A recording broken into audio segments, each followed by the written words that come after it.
Hello friends, आपल्या सर्वांची आवडती मालिका हळद रुसली कुंकू हसलं या मालिकेच्या आजच्या शुक्रवार 9 जानेवारीच्या एपिसोडमध्ये सगळ्यात मोठा ट्विस्ट आलाय. शेवटी बाळजाबाईच्या पापांचा घडा भरलाच. बाळजाबाईसाठी काळ रात्र उजाडली आणि आता दुष्यंत बाळजाबाईला अशी शिक्षा करणार आहे ज्याचा तिने कधीही विचार केला नसेल.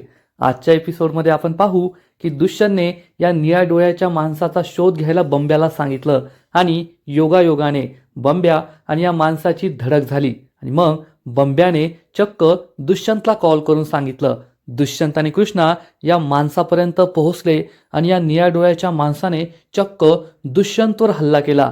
पण दुष्यंतने एखाद्या हिरोसारखी त्याची सिने स्टाईल धुलाई केली आणि त्याला जाब विचारला आणि मग या निल्याने, ज्याचं नाव निलेश आहे, निळ्या डोळ्याचा माणूस, त्याने सगळं सत्य सांगितलंय आणि दुष्यंत या निल्याला घेऊन आपल्या वाड्यावर पोहोचलाय. मग दुष्यंत बाळजाबाईला काय शिक्षा करणार, आता बाळजाबाईचं काय होईल हे जाणून घेण्यासाठी हा व्हिडिओ शेवटपर्यंत नक्की पहा. तर फ्रेंड्स, आजच्या एपिसोडच्या सुरुवातीलाच भक्ती ही कृष्णाला विचारते, कृष्णा खरं खरं सांग, तुझ्या मनात काहीतरी आहे. तुला माहितीये हा हल्ला तुझ्यावर कुणी केलाय, कुणीतरी तुला त्रास देतंय, पण तू मला सांगत नाहीये. पण कृष्णा भक्तीला काहीच सांगत नाही, कारण कृष्णाला आठवतं की बाळजाबाईने तिला धमकी दिले, तू जर माझ्याबद्दल कुणालाही सांगितलं, दुष्यंतला सांगितलं, तर तुझं संपूर्ण कुटुंब मी बर्बाद करेल, सगळ्यांना मारून टाकेल. त्यामुळे कृष्णा रडू लागते आणि भक्तीला मिठी मारते.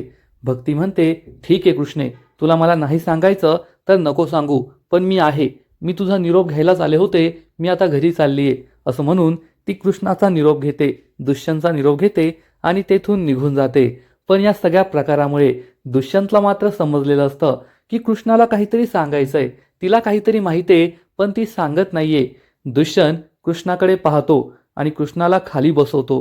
तो कृष्णाला विचारतो, कृष्णा मला कळलंय, जे भक्तीला सुद्धा कळलं होतं, तुला काहीतरी सांगायचंय, तुझ्या मनात काहीतरी आहे, कोणालाही घाबरायची गरज नाहीये. तुला जे सांगायचंय ना ते सांग मला. तुझ्यावर हल्ला कुणी केला होता, तुला काहीतरी आठवत असेल ना की तुला कसं किडनॅप केलं, तुला कुणी नेलं, जमिनीत पुरताना तू त्यांचे चेहरे तर पाहिले असतील, काहीतरी तुला आठवत असेल, सांग कृष्णा, घाबरू नको. कृष्णा विचार करते, दुष्यंत सरकार, मला तुम्हाला सगळं सांगायचंय, मला माहितीये हे कुणी घडून आणलंय, तुमच्या आईने, बाळजाबाईने, पण मी तुम्हाला हे नाही सांगू शकत. कृष्णा झालेलं सगळं आठवू लागते. तिला आठवतं की 31 डिसेंबरला तिला काही गुंडांनी उचललं होतं आणि त्यानंतर तिला बेशुद्ध केलं, त्यामुळे ती कोणाचाही चेहरा पाहू शकली नाही. पण जेव्हा ते तिला जमिनीत पुरत होते तेव्हा तिला एका माणसाचे डोळे दिसले होते आणि त्याच्या डोळ्यांचा रंग निळा होता. कृष्णा हे सगळं आठवत असते. दुष्यंत कृष्णाला विचारतो, कृष्णा काहीतरी आठवत असेल ना, आठवण्याचा प्रयत्न कर, घाबरू नकोस, मी आहे तुझ्या पाठीशी खंबीरपणे उभा. कृष्णा म्हणते, निळ्या डोळ्याचा माणूस. दुष्यंत विचारतो, काय? कृष्णा सांगते, ज्या माणसाने मला पकडलं होतं आणि जमिनीत पुरत होता त्याचे डोळे निळ्या रंगाचे होते. हे ऐकून दुष्यंतला आश्चर्याचा धक्काच बसतो.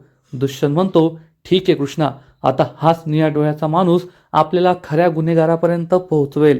कृष्णा म्हणते, हो दुष्यंत सरकार, खूप माणसं होती, परंतु मी बेशुद्ध होते, मला नीट शुद्ध नव्हती, त्यामुळे मला फक्त एवढंच आठवतंय की त्या अनेक माणसांपैकी एका माणसाचे डोळे निळे होते आणि ते माझ्या लक्षात राहिले.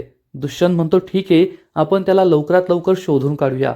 दुसऱ्या दिवशी सकाळी घरातील सगळेजण डायनिंग टेबलवर ब्रेकफास्ट करायला येऊन बसलेले असतात. तेवढ्यात बाळजाबाई सुद्धा तेथे येते, पण कृष्णा आणि दुष्यंत तेथे नसतात.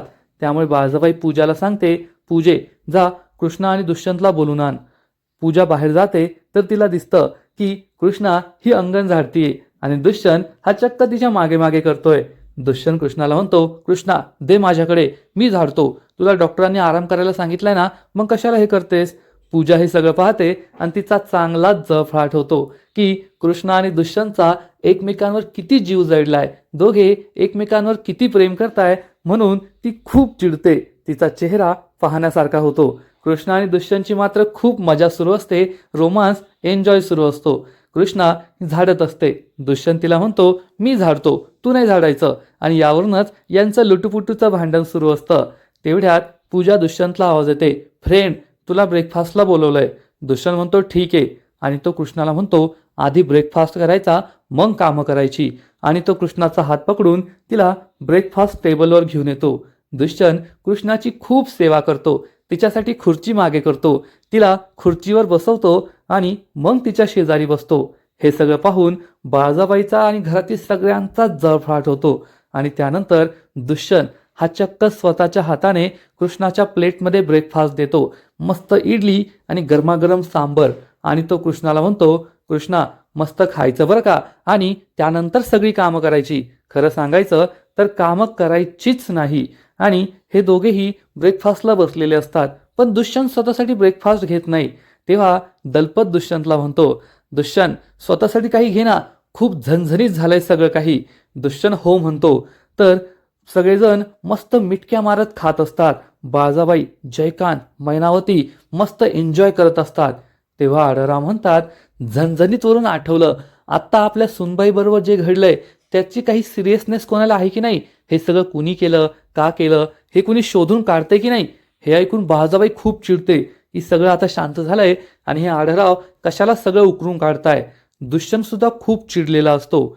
आढळराव म्हणतात, सगळेजण मस्त खाताय पिताय एन्जॉय करताय, आपल्या सुनेबरोबर एवढं घडलं, हे कोणालाच काही घेणं देणं नाहीये का? आत्तापर्यंत त्या माणसाला हुडकून त्याचं घर पेटून द्यायला पाहिजे होतं, पण या घरात काहीच होत नाहीये. मैनावती म्हणते, ओ भाऊजी, आता जो दिसेल त्याचं घर पेटवायचं का? आणि कळलं तर पाहिजे हे सगळं कुणी केलं. आणि मैनावती चक्क खुदू खुदू हसू लागते. दुष्यंतला खूप राग येतो आणि तो चिडून म्हणतो, ए काकी, काही सिरियसनेस आहे की नाही? ही काय हसायची गोष्ट आहे का की कृष्णाला कोणतरी जीवे मारण्याचा प्रयत्न केला आणि तू हसतीये? काय वागणं आहे तुझं? त्यामुळे मैनावती गप्प बसते. आढळराव तिच्याकडे हसून पाहू लागतात. तर बाळजाबाई दुष्यंतला म्हणते, अरे दुष्यंत, तिच्यावर कशाला चिडतोय? तुला माहिती आहे तिचा स्वभाव कसा आहे, आणि तू काळजी करू नको. आता मी या गावातील कोणावरही कधीच अन्याय होऊ देत नाही, आणि चक्क माझ्या सुनेवर जीव घेणा हल्ला झालाय, या रांगणे पाटलांच्या सुनेवर. मी त्या माणसाला जिवंत सोडणार नाही, तू काळजी करू नको. मी माझ्या सगळ्या माणसांना कामाला लावलंय आणि लवकरात लवकर आपल्याला कळेल की हे सगळं कुणी केलंय. तू फक्त तुझ्या अमेरिकेला जाण्याची तयारी कर, दुसरी काळजी करू नको. दुष्यंत चिडून म्हणतो, नाही आई, मी अमेरिकेला जाणार नाहीये. हे ऐकून बाळजाबाईच्या पायाखालची जमीनच सरकते. दुष्यंत बाळजाबाईला सांगतो, येथे कृष्णावर जीव घेणं हल्ला झालाय, तिचा जीव धोक्यात आहे, आणि जोपर्यंत मला कळत नाही हे सगळं कुणी घडवलंय तोपर्यंत मी अमेरिकेला जाण्याचा विचार सुद्धा करणार नाही. मी येथेच थांबणार आहे. त्यामुळे बाळजाबाईला मोठा धक्का बसतो. तर जयकांत दुष्यंतला म्हणतो, अरे दुष्यंत भावा, जर माहीत असतं ना हे कुणी केलंय तर आपण त्याच्या डोक्यावर बंदूक लावली असती, पण कुणी केलंय आपल्याला माहीतच नाहीये, तर आपण कसं त्याला शोधून काढणार? आणि तो माणूस नेमका कोण आहे, हे सगळं कुणी केलं हे आपल्याला कसं समजायचं? दुष्यंत सुद्धा विचार करतो की आपल्याला काहीतरी करायला हवं. आणि त्याच वेळेस बंब्या दुष्यंतला कॉल करतो आणि विचारतो, काय हो दाजी, तुम्ही कॉल केला होता का मला? तर दुष्यंत चिडून म्हणतो, अरे तुला कधी कॉल केला आणि तू कधी कॉल बॅक करतोय? तर बंब्या सांगतो, दाजी मला खूप गाढ झोप लागली होती, त्यामुळे कोणाचा कॉल आला काही कळलंच नाही. बोला ना, तुम्ही कशाला कॉल केला होता? तर दुष्यंत सांगतो, बंब्या, गावामध्ये कुणी निळ्या डोळ्याचा माणूस आहे का? हे ऐकून बाळजाबाईच्या पायाखालची जमीनच सरकते. बाळजाबाईला समजतं की कृष्णाने दुष्यंतला या निळ्या डोळ्याच्या माणसाबद्दल सांगितलंय, कारण बाळजाबाईनेच त्याला कृष्णाला मारण्याची सुपारी दिली होती. तर बंब्या विचारतो, निळ्या डोळ्याचा माणूस? असा तर कोणता माणूस गावात नाहीये. दुष्यंत सांगतो, हा निळ्या डोळ्याचा माणूस शोधून काढायचा, त्यानेच कृष्णावर हल्ला केला होता, तिला मारण्याचा प्रयत्न केला होता. हे ऐकून बाळजाबाईला ठसकाच लागतो. कृष्णा आणि आढळराव तिच्याकडे पाहतात. बाळजाबाई चांगलीच घाबरते.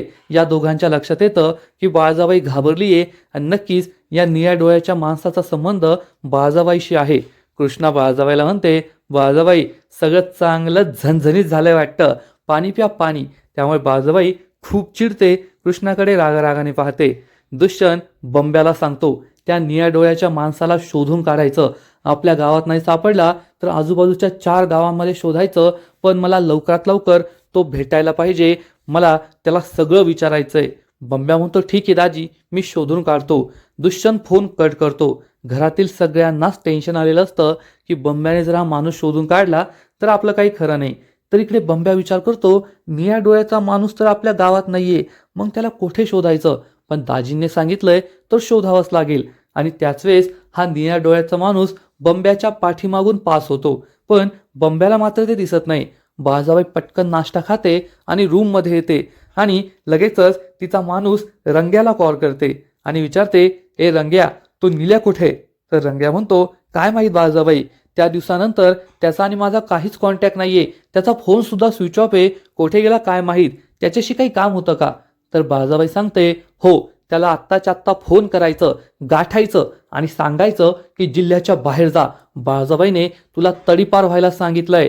दुष्यंत त्याच्या मागावर आहे आणि तो जर दुष्यंतचा सापडला ना तर आपला खेळ खल्लास होईल. हे ऐकून रंग्याला मोठा धक्काच बसतो. रंग्या म्हणतो, ठीक आहे बाळजाबाई, मी त्याला आत्ताच्या आत्ता शोधून काढतो आणि जिल्ह्याबाहेर पाठवून देतो. बाळजाबाई खूप टेन्शनमध्ये येते. दुष्यंतला तो सापडायला नको अशी भीती तिला वाटत असते. तर इकडे पूजा ही घराच्या बाहेर येते. तेव्हा तिला दिसतं की दुष्यंत हा कृष्णावरच लक्ष ठेवून उभा आहे आणि कृष्णा ही मिरच्या सुकवत असते आणि चक्क तिला हा भास होतो की दुष्यंत हा कृष्णाचा बॉडीगार्ड आहे. दुष्यंतने अगदी बॉडीगार्डचे कपडे घातलेत, काळे सनग्लासेस घातलेत आणि तो कृष्णाच्या मागे मागे करतोय. कृष्णा ही काही काम करायला गेली तर आधी दुष्यंत चेक करून पाहतो, यात काही धोका तर नाहीये ना, आणि मग कृष्णाच्या हातात ती वस्तू देतो. कृष्णा तर खूप खुश असते. पण हे सगळं पाहून पूजाचा चांगला जळफाट होतो. तिला तर हाच भास होतो की दुष्यंत कृष्णाचा बॉडीगार्ड बनलाय. आणि तेवढ्यात जयकांत तेथे येतो. जयकांत हा खूप जवळ येतो पूजाच्या आणि विचारतो, काय मेहुणीबाई, मी जे पाहतोय तुम्ही सुद्धा तेच पाहताय का? पूजा विचारते, काय बोलला तू? तर जयकांत म्हणतो, तेच ते की आता दुष्यंत हा तुमच्या बहिणीचा बॉडीगार्ड झालाय, है की नाही? आणि असं म्हणून जयकांत हा पुढे येतो आणि दुष्यंतला विचारतो, ए दुष्यंत भावा, तुला जर एवढा संशय असेल तर मग तू स्वतःच का जात नाही त्या निळ्या डोळ्याच्या माणसाला शोधायला? तर दुष्यंत म्हणतो, अरे मी गेलो असतो, पण येथे कृष्णाच्या जीवाला धोका आहे ना, त्यामुळे मला काही जाता येत नाहीये, मी येथेच थांबलोय. तर जयकांत म्हणतो, कशाला काळजी करतोय वहिनी साहेबांची, आम्ही सगळे इथे आहोत ना, आम्ही त्यांना काय होऊ देणार नाही. दुष्यंत चिडून म्हणतो, मग त्या दिवशी तर याच्यापेक्षा जास्त माणसं होती, तरी कृष्णाला पकडून नेलंच ना, त्यामुळे ते नको मला सांगू. तर जयकांत दुष्यंतला म्हणतो, ते सगळं ठीक आहे भावा, पण तू असं बायकोच्या मागे मागे करतोय ना, हे पाहून गावातील लोक नावं ठेवतील. असं मर्द माणसाला शोभत नाही ना बायकोच्या मागे मागे करायला. दुष्यंत चिडून म्हणतो, एवढ्याशा गोष्टीने तुमचा मेल इगो दुखावतो का रे? आणि माझ्यात किती मर्दांगी आहे ना हे मी दाखवतो. जेव्हा तो निळ्या डोळ्याचा माणूस भेटेल ना त्याच्यावर माझी मर्दांगी दाखवतो. जयकांत चांगलाच घाबरतो आणि त्याची बोलती बंद होते. तर कृष्णा मात्र खूप खुश होते. इकडे बंब्याचा शोध सुरूच असतो. सकाळची रात्र होते आणि बंब्या हा टॉर्च घेऊन संपूर्ण गावामध्ये या निळ्या डोळ्याच्या माणसाला शोधत असतो. तो गावातील सगळ्यांना विचारतो, ओ दादा, निळ्या डोळ्याचा माणूस दिसला का? त्यानंतर तो एका टपरीवाल्याला विचारतो, तुम्हाला दिसला का? पण हा टपरीवाला सांगतो, निळ्या डोळ्याचा माणूस नाही हो, आपल्या गावात तर असं कोणीच नाहीये, मला सापडला तर मी तुम्हाला सांगतो. आणि त्याच वेळेस बंब्या पुढे जाऊ लागतो. पण अचानक त्याच्या समोरूनच हा निळ्या डोळ्याचा माणूस, ज्याचं नाव निलेश असतं, तो आपल्या एका मित्राबरोबर मस्त दारूची पार्टी करून झिंगत झिंगत येत असतो. त्याचा मित्र त्याला म्हणतो, अरे निल्या, तुला बाळजाबाईने सांगितलंय ना की जिल्ह्याबाहेर जायचं, आणि तू येथेच काय करतोय? निघ लवकर इथून. तर निल्या म्हणतो, अरे भावा, आता बाळजाबाईनेच आपल्याला सुपारी दिली, एवढे पैसे दिले, मग त्या पैशांची विल्हेवाट तर लावायला पाहिजे ना, मस्त मजा करायला पाहिजे. आणि आता मी दारू बिरू पितो, उद्या सकाळी निघेल जिल्ह्याबाहेर. मी तो म्हणतो, जिल्ह्याबाहेर काय, महाराष्ट्राबाहेर जातो, मस्त गोव्याला जातो आणि तेथे सुद्धा मजा करतो. आणि असं म्हणत म्हणत हे दोघे जात असतात आणि त्याच वेळेस बंब्याची आणि या निल्याची धडक होते. बंब्या चिडून म्हणतो, ए तुला नीट दिसत नाही का रे, धक्का देतोस का? आणि तो त्याच्या तोंडावर टॉर्च मारतो आणि त्याच वेळेस बंब्याला दिसतं की या निल्याचे डोळे सुद्धा निळेच आहेत आणि त्याला मोठा धक्काच बसतो. दाजींनी आपल्या ज्या माणसाला शोधायला सांगितलंय तो माणूस तर हाच आहे. त्यामुळे बंब्या चांगलाच घाबरतो. निल्या चिडून म्हणतो, ए मला दिसत नाही असं बोलतो का रे? तर निल्याचा मित्र म्हणतो, जाऊ दे भाऊ, त्याने खूप दारू पिली ना, माफ कर. आणि तो निल्या तेथून घेऊन निघून जातो. बंब्या विचार करतो, दाजींनी सांगितलंय, हा तोच तर माणूस नसेल ना, दाजींना कळवायला हवं. आणि लगेचच बंब्या हा दुष्यंतला कॉल करतो आणि सांगतो, दाजी, तुम्ही ज्या माणसाला पकडायला सांगितलंय ना तो मला आत्ता धडकलाय, तुम्ही आत्ताच्या आत्ता येथे या. दुष्यंत म्हणतो, ठीक आहे, तू त्याच्यावर लक्ष ठेव, आम्ही आत्ता येतो. आणि बंब्या या माणसाच्या निल्याच्या मागे मागे जातो. तर इकडे कृष्णा विचारते, काय झालं? दुष्यंत तिला म्हणतो, बंब्याला तो निळ्या डोळ्याचा माणूस सापडलाय, चल आपलं आत्ताच जावं लागेल. आणि हे दोघेही बाहेर जायला निघतात. दोघे हॉलमध्ये येतात तर बाळजाबाई विचारते, काय रे दुष्यंत, कुठे एवढ्या घाईघाईने चाललाय तुम्ही दोघे? तर दुष्यंत सांगतो, आई आता खूप घाई आहे, मी तुला आल्यावर सांगतो. दोघेही जाऊ लागतात तर बाळजाबाई त्यांना पुन्हा थांबवते. अरे कोठे चालला ते तरी सांगा. दुष्यंत म्हणतो, आई कृष्णावर हल्ला केलेला तो निळ्या डोळ्याचा माणूस बंब्याला सापडलाय, आम्ही त्यालाच पकडायला जातोय. बाळजाबाईच्या पायाखालची जमीनच सरकते. दुष्यंत म्हणतो, मी तुला आल्यावर सगळं सांगतो. तो घराबाहेर पडतो तर कृष्णा तेथेच थांबते. ती बाळजाबाई जवळ येते आणि विचारते, काय बाळजाबाई, धक्का बसलाय? तुमच्या चेहऱ्यावरून तर ते कळतंय. आणि मी तुम्हाला म्हणाले होते ना, मी नाही तुमच्या विरुद्ध पुरावा शोधणार, तर तुमचा लेकच तुमच्या विरुद्ध पुरावा शोधणार. आता तो निळ्या डोळ्याचा माणूस सापडला ना, तो तुमचं नाव घेणार आणि मग तुमचा खेळ संपणार, एवढं लक्षात ठेवा. असं म्हणून कृष्णा ही बाळजाबाईला चांगले डोळे दाखवते आणि घराबाहेर पडते. बाळजाबाई खूप घाबरते. आता जर हा निल्या दुष्यंतच्या हाती सापडला तर माझा खेळ संपला, माझं काही खरं नाही, म्हणून ती खूप घाबरते. इकडे कृष्णा बाहेर येते. दुष्यंत आणि कृष्णा गाडीत बसतात. दुष्यंत कृष्णाला म्हणतो, आय स्वेअर, जर तो तोच माणूस असेल ना ज्याने तुझ्यावर हल्ला केला, तर मी त्याची हाडं खिळखिळ करणारे, मी त्याला काही सोडणार नाहीये. आणि हे दोघेही गाडी घेऊन निघून जातात. तर इकडे बाळजाबाई ही रूममध्ये येते आणि रंग्याला कॉल करते. आढळराव हे दरवाजात उभे राहून सगळं ऐकत असतात. बाळजाबाई रंग्याला विचारते, काय रे रंग्या, तो निल्या कोठे? तर रंग्या सांगतो, नाही ना बाळजाबाई, तो निल्या सापडतच नाहीये, त्याचा फोन लागत नाहीये, मी त्याला पार रंकाळ्यापर्यंत शोधून आलो, पण तो कोठेच दिसत नाहीये. बाळजाबाई चिडून म्हणते, अरे रंकाळ्या, तो निल्या येथे कोल्हापुरातच आहे, आपल्या गावातच दुष्यंतला सापडलाय तो. आणि जर त्याने माझं नाव घेतलं ना तर मी तुम्हाला सगळ्यांना जिवंत पुरीन. आत्ताच्या आत्ता पळा, कामाला लागा आणि त्याला लपवा, त्याला इथून पळून लावा.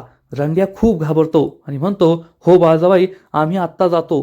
तो फोन कट करतो. आढळराव हे सगळं ऐकतात आणि त्यांना समजतं की कृष्णाला पुरण्यामागे या बाळजाबाईचाच हात आहे आणि रंग्या नावाच्या गुंडाला तिने ही सुपारी दिली होती. आढळराव तेथून निघून जातात. पण बाळजाबाई मात्र खूप टेन्शनमध्ये असते. आता हा निल्या कोणत्याही परिस्थितीत कृष्णा आणि दुष्यंतच्या हाती लागायला नको. जर तो त्यांच्या हाती लागला आणि त्याने माझं नाव घेतलं तर माझं काही खरं नाही, माझं काय होईल? आजपर्यंत दुष्यंतच्या मनामध्ये मी जी माझी इमेज तयार केली आहे तिचं काय होईल? दुष्यंत खरंच माझ्यावर चिडणार का? त्याचा या निल्यावर विश्वास बसेल का? मग माझं काय होईल? असे असंख्य विचार बाळजाबाईच्या मनात असतात. फ्रेंड्स, एकूणच आजपर्यंत बाळजाबाईला एवढं घाबरलेलं आपण कधीच पाहिलेलं नाहीये. कारण बाळजाबाईने याआधी काहीही केलं तरी ती त्या माणसाला आधीच सांगून ठेवायची, पकडला गेला तर माझं नाव नाही घ्यायचं. पण यावेळेस कदाचित बाळजाबाई ओव्हर कॉन्फिडन्समध्ये होती आणि तिने या गुंडांना असं काहीच सांगितलं नव्हतं, त्यामुळे ती चांगलीच घाबरली आहे. तर इकडे आपली पूजा मात्र डीची वाट पाहत असते आणि विचार करते, डी कुठे गेलाय? किती वेळ झाला माझ्या रूममध्ये आलाच नाही. पूजा तिच्या विचारात दंग असते, परंतु आपला जयकांत मात्र तिच्या विचारात दंग असतो आणि खिडकीमधून लपून तिच्याकडे पाहत असतो आणि विचार करतो, काय मेहुणीबाई आज एकट्याच आहे वाटतं. दुष्यंत पण घरात नाहीये, कृष्णा पण घरात नाहीये, बाकीचे सगळे आपापल्या रूममध्ये. म्हणजे मी तिच्यावर झडप घातली तरी तिला वाचवायला कुणीच येणार नाही.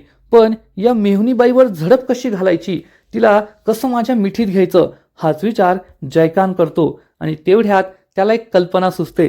तो खूप खुश होतो आणि तेथून निघून जातो. पण पूजाला माहीतच नसतं की हा जयकांत आपल्यावर झडप घालणारे जयकांतची घाणेरडी नजर आता पूजावर पडली आहे. मग आता जयकांत काय करेल हे पाहणं खूपच महत्त्वाचं आहे. कारण आता या मालिकेतला सगळ्यात मोठा ट्विस्ट कदाचित जयकांत आणि पूजाचं लग्न असू शकतं. कारण जयकांत हा पूजावर घाणेरडी नजर ठेवून बसलाय आणि जर पूजाला या मालिकेत राहायचं असेल, या घरात राहायचं असेल, तर तिला जयकांतशी लग्न करावंच लागेल. आणि आता जयकांत पूजाबरोबर असं काहीतरी करणार आहे ज्यामुळे नाईलाजाने पूजाला सुद्धा त्याच्याशी लग्न करावं लागेल आणि घरातील सगळ्यांना जयकांतचं लग्न पूजाशी लावूनच द्यावं लागणार आहे. मग आता यांचं नेमकं काय होतंय हे तर काही दिवसानंतरच कळेल. तर इकडे दुष्यंत आणि कृष्णा हे दोघेही बंब्याने सांगितलेल्या ठिकाणी पोहोचतात. बंब्या सांगतो, दाजी तुम्ही जो मला सांगितला होता ना निळ्या डोळ्याचा माणूस, त्याची आणि माझी धडक झाली आणि तो माणूस या दिशेने पुढे गेलाय. दुष्यंत म्हणतो, ठीक आहे, आपण त्याला शोधायला जाऊया. तर बंब्या सांगतो, पण दाजी मला असं वाटत होतं की त्याचे निळे डोळे ना ते खरे नाहीये, म्हणजे ते का लेन्स वगैरे घालतात ना तसं मला वाटलं. पण पाहूया त्याचे निळे डोळे तोच आहे का, तो खरा माणूस आहे की नाही ते आपण शोधूया. दुष्यंत म्हणतो ठीक आहे, याच दिशेने गेलाय ना. तो कृष्णाला म्हणतो, कृष्णा तू येथेच थांब, आधी मी आणि बंब्या जातो, त्या माणसाला पकडतो आणि मग तू मला इशारा कर, हा तोच माणूस आहे का. जर तोच माणूस असेल तर मी त्याला पकडणार आणि मग त्याची हाडं खिळखिळी करणार. असं म्हणून दुष्यंत हा बंब्याला घेऊन तेथून निघून जातो. कृष्णा मात्र खूप टेन्शनमध्ये असते आणि म्हणते, दुष्यंत सरकार तुम्हाला खरं सांगायचं तर हे सगळं तुमच्या आईने केलंय, बाळाबाईने केलंय. पण मी तुम्हाला हे सत्य नाही सांगू शकत. तुमची आई खूप डेंजर आहे आणि तुम्हाला जर त्या निल्याच्या तोंडूनच हे कळलं, निळ्या माणसाच्या डोळ्याच्या तोंडातूनच हे कळलं तरच तुम्हाला सत्य वाटेल. आणि आता देवी आई काय करते हेच पाहावं लागेल. कृष्णा हाच विचार करत असते. तर फ्रेंड्स, एकूणच हळद रुसली कुंकू हसलं या मालिकेचा आजचा एपिसोड सस्पेन्सने भरलेला होता.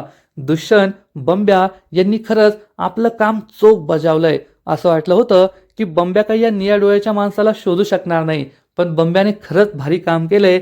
आणि आता हा निलेश निळ्या नक्कीच बाजाबाईचं सगळं पितळ उघडं पाडणार. आजपर्यंत जी बाजाबाई एकदम नामानिराळी होती, मी जशी काय खूप मोठी पुण्यात्मा असं दाखवायची, पण ती खरी किती मोठी राक्षस आहे, किती कपटी, कारस्थानी आणि पाताळयंत्री आहे, हे सत्य आता लवकरच सगळ्यांसमोर येईल असं वाटतंय. लवकरच दुष्यंत या निळ्याला पकडणार आहे. आजचा एपिसोड तर खूप भारी होता, पण या मालिकेचा पुढचा एपिसोड आणखीन भारी असणार आहे. पुढील एपिसोडमध्ये आपण पाहू की दुष्यंत आणि बंब्या या निळ्याजवळ जातील आणि दुष्यंत या निळ्याला विचारणार, काय रे तूच होता का तो ज्याने त्या दिवशी कृष्णावर हल्ला केला होता. आणि हा निळ्या चक्क दुष्यंतवर हल्ला करेल. त्याला वाटेल मी खूप मोठा गुंड आहे, मी खूप मोठा बॉडी बिल्डर आहे, या दुष्यंतला तर आत्ताच लोळवणार. पण त्याला हे माहीत नाहीये की दुष्यंत आपला हिरो आहे. आणि मग दुष्यंत या निळ्याची चांगलीच धुलाई करणार, त्याची हाडं खिळखिळी करणार. आणि मग तो या निळ्याला जाब विचारणार, तूच होता का तो ज्याने कृष्णावर हल्ला केला, आणि तू हे सगळं का केलं, तुला हे सगळं कुणी सांगितलं होतं. आता हा निळ्या दुष्यंतला तर सगळं सत्य सांगणार आहे, पण त्याने खरंच बाळाबाईचं नाव घेतलंय की दुसऱ्या कोणाचं नाव घेतलंय हे आपल्याला आज नाही कळलं, तर हे आपल्याला उद्याच्या एपिसोडमध्ये कळणार आहे. तर इकडे बाळाबाई खूप घाबरली आहे आणि बाळाबाईने पुन्हा एकदा रंग्याला कॉल केलाय की रंग्या काय कामाचा आहे तू, दुष्यंतच्या हाती तो निळ्या लागलाय. आता तो निळ्या माझं नाव नाही घेतलं तर बरं आहे, नाहीतर त्याने माझं नाव घेतलं तर मीही संपेल, आणि जर मी संपले ना तर मी तुम्हाला सगळ्यांना जमिनीत जिंदा गाडणार. जे कृष्णाबरोबर करायचं होतं ते मी तुमच्याबरोबर करणार. त्यामुळे ह्या रंग्यासुद्धा खूप घाबरेल. बाळाबाई तर खूप घाबरलेली असेल, तिच्यासाठी ही काळ रात्र उजाडलेली असेल. मग जर निळ्याने दुष्यंत समोर बाळाबाईचं नाव घेतलं असेल तर बाळाबाईची ही काळ रात्र आहे, शेवटची रात्र आहे जेव्हा तिने सुखाचा श्वास घेतलाय, एवढं मात्र नक्की. आणि मग थोड्या वेळानंतर दुष्यंत या निल्याला मारहाण करत आपल्या घरी घेऊन येणार आणि त्याला कृष्णाच्या पायामध्ये टाकणार आणि बाळाबाईला सांगेल, आई हा तोच माणूस आहे ज्याने कृष्णाला जिवंत पुरण्याचा प्रयत्न केला होता. आपल्या घरातून कृष्णाला किडनॅप केलं होतं आणि त्याने मला सगळं सत्य सांगितलंय की त्याने कोणाच्या सांगण्यावरून हे सगळं केलं होतं. कृष्णाची सुपारी त्याला कोणी दिली होती. हे ऐकून बाळाबाई चांगलीच घाबरणार. मग आता दुष्यंत बाळाबाईला दोषी ठरवणार का? या निल्याने बाळाबाईचं नाव दुष्यंत समोर घेतलंय की दुसऱ्या कोणाचं नाव घेतलंय हे पाहणं खूप इंटरेस्टिंग असणार आहे. जर या निल्याने बाळाबाईचं नाव घेतलं असेल तर आजपासून कृष्ण आणि दुष्यंतच्या आनंदी संसाराला, सुखी संसाराला, सुखी जीवनाला सुरुवात होईल, एवढं मात्र नक्की. पण जर या निळ्याने दुसऱ्या कोणाचं नाव घेतलं असेल तर हा दुसरा व्यक्ती नेमका कोण असेल? नक्कीच अशा एखाद्या व्यक्तीचं नाव घेतलं असेल ज्याला बाळाबाईला संपवायचं असणार. आणि जर या निळ्याने जयकांत, मैनावती किंवा दलपतचं नाव घेतलं तर दुष्यंत नक्कीच यांना घराबाहेर काढणार, त्यांना घरामध्ये राहूच देणार नाही, एवढं मात्र नक्की. तर फ्रेंड्स, तुम्हाला काय वाटतं? बाळाबाईची काळ रात्र आली आहे का? आता बाळाबाईचा खेळ संपेल का? नक्कीच कमेंट करून सांगा की बाळाबाई पुन्हा एकदा खेळून गेली आहे आणि आपण केलेल्या या पापाचा दोष दुसऱ्या कोणाच्या तरी डोक्यावर लादणार आहे, हे सुद्धा कमेंट करून सांगा. आणि हळद रुसली कुंकू हसलं या मालिकेचे असेच नवीन नवीन अपडेट्स सर्वात आधी जाणून घेण्यासाठी व्हिडिओला लाईक करा, शेअर करा, चॅनलला सबस्क्राईब करून बेल आयकॉनवर क्लिक करा. म्हणजे या मालिकेचे नवीन नवीन एपिसोड तुम्हाला सर्वात आधी पाहायला मिळतील. खूप खूप खूप धन्यवाद.